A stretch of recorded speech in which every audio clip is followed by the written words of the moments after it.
Welcome to the HMG Executive Leadership Spotlight. Here's our host, Hunter Muller. Hello and welcome to the HMG Spotlight. I'm Hunter Muller, founder and CEO of HMG Strategy. I'm here with Mike Towers. Mike Towers is the Chief Security and Trust Officer for Veza Security, and he's nominated to win the HMG Legendary CISO of the Year Award. Mike, congratulations and welcome to the Spotlight. Thanks, Hunter. Thanks for having me. Hey, Mike, you've had an amazing career, an incredible career. When you think about the success that you've had time and again, what are the guiding principles, one, two, or three things that you think about when your leadership style and your go-to-market? From a leadership perspective, I think that there's a couple of areas that I link on, specifically to cybersecurity, and obviously information security is number one.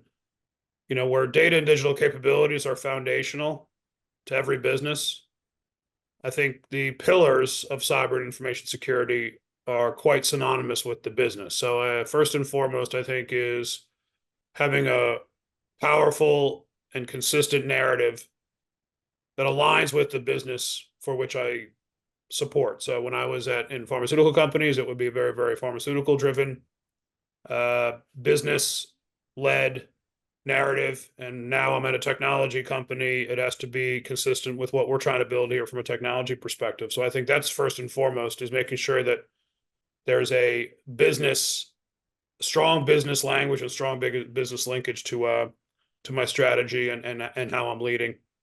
I think secondly is transparency.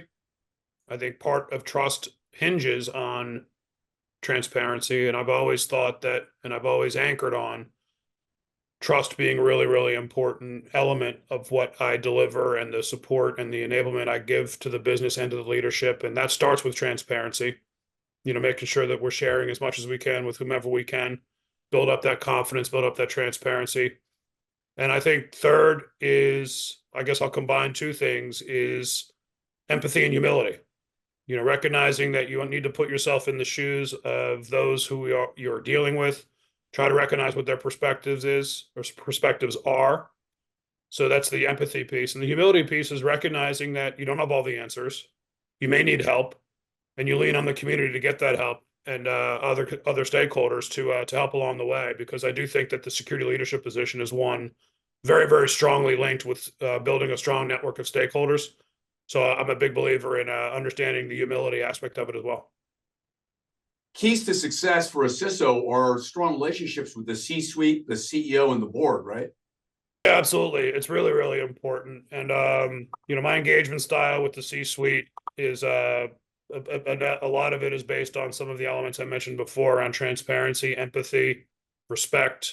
I think inclusion is really, really important. It's absolutely critical that I'm a strategic advisor and not just a technical expert.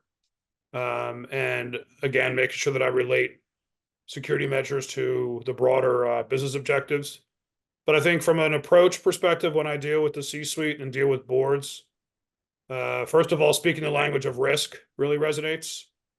And I want to make sure that we nurture cross-departmental alliances to make sure that we're all aligned.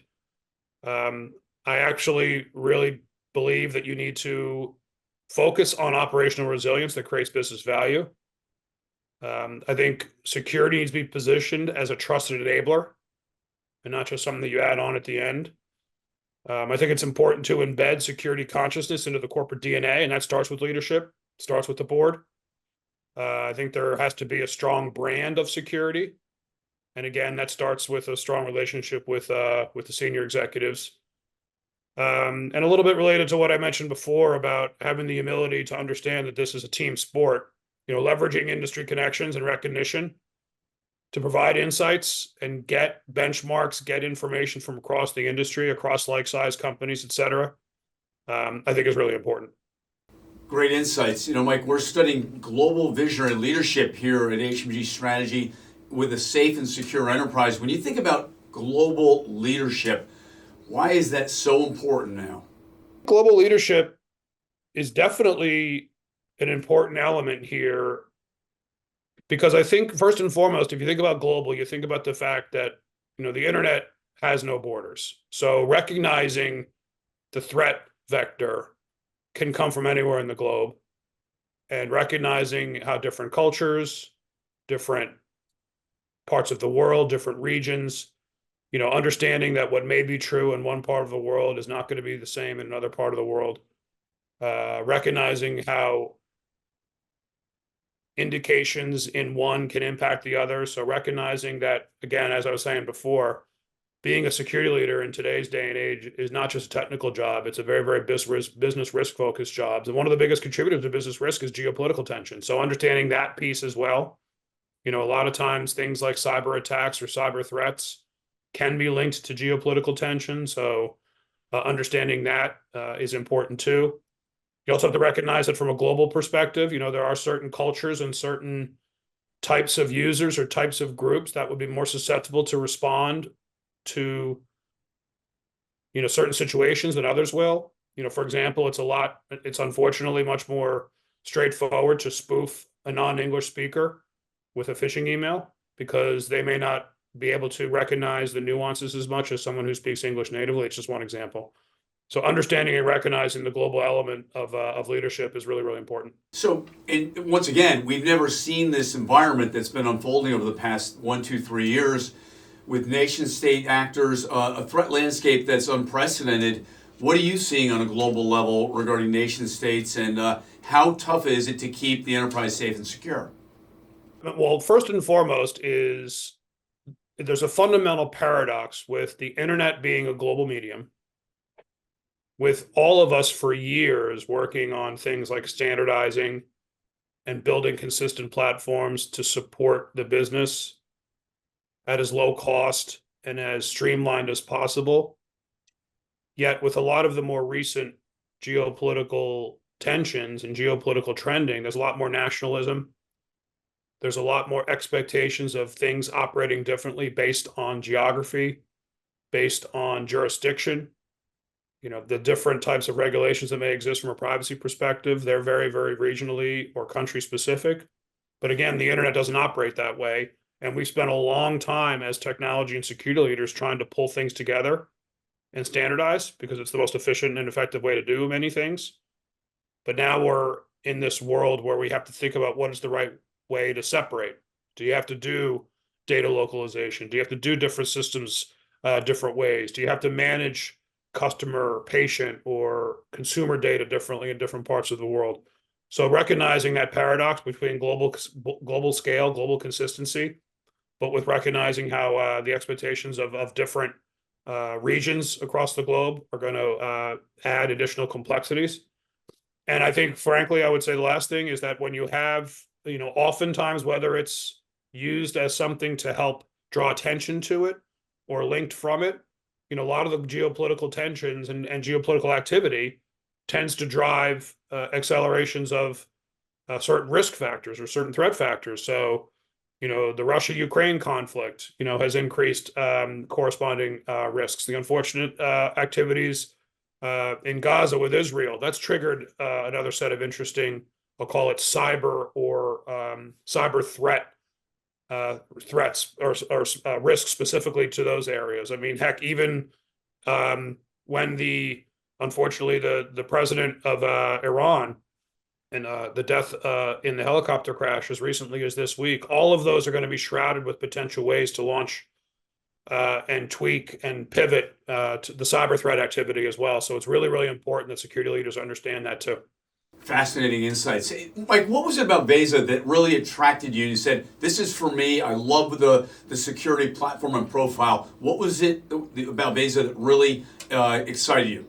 Great question. I think I can answer it in two parts. Number one is when you've been doing security as long as I have, you get comfort with, you build up capability, you build up controls in all parts of the technology stack and all parts of the business process, whether it's endpoint security, whether it's network security, whether it's data security, obviously, whether it's identity security, security and event management, whether it's data analytics or SIM or logging and monitoring.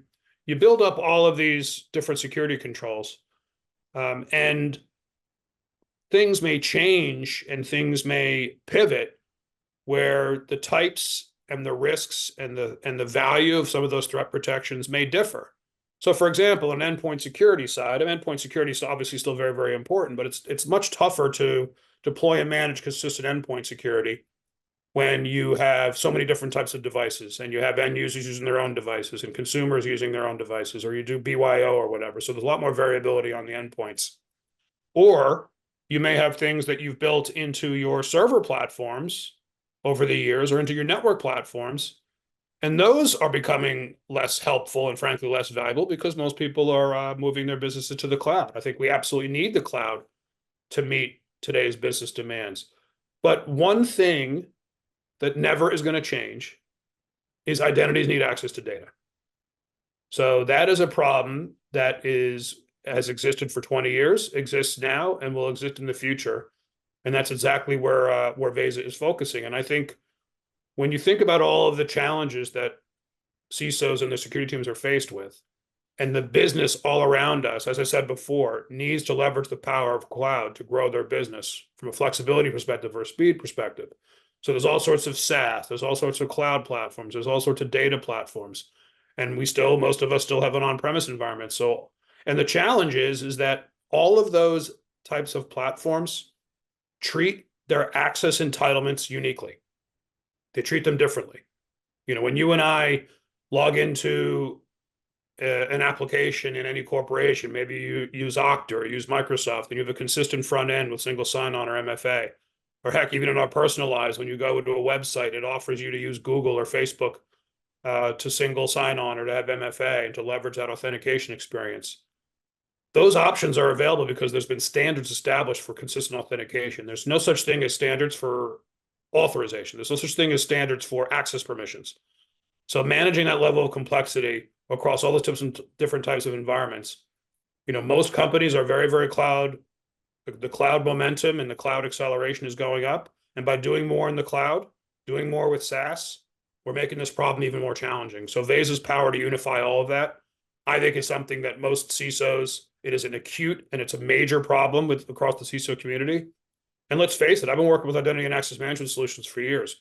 Most identity and access management technology was designed 15 years ago when identity was the problem for the help desk or for the IT operations team. They weren't designed to deal with identity as a security problem. So that's another important element of why I chose Veza and why I think what we're building is going to be really, really important for the industry. What would you say the mission or vision for Veza is? Our mission basically is to be the leading identity security platform. Our mission is basically to help customers and all industries, frankly, understand and really have true least privilege for the first time. It's a concept that we've been working on for a long time, but we really are striving, and our vision is to finally enable true least privilege so that we can manage the risks of our environments much more appropriately, reduce the blast radius, et cetera. And we can finally achieve least privilege because we have unified and simplified view to all these different and unique permissioning structures. And by building that foundation and building it to scale to deal with all this variability, we can do things like completely rewire the way we do governance and administration. We can completely rewire the way we do and manage elevation of privileges in the cloud. We can completely rewire the way that we manage entitlements and manage permissions across these platforms. Recognize, for example, and analyze usage patterns, understand how the posture of access for certain users needs to be different from others. Look for and alert on any signals of abnormality when access patterns are different. So the true picture of access is not what group users are in. And the true picture of access is not how you authenticate. The true picture of access is what permissions have been given to you in all the various platforms that you need to connect to. And our ability to manage that complexity with a unified approach and a data model that scales gives us and enables us to work with businesses to finally and truly achieve least privilege. Mike, congratulations on the new role and the amazing success. Truly a legendary leader in our industry, and it's an honor and pleasure to be able to recognize you here at today's summit. So thank you. And thank you so much, Lunter. Really appreciate it.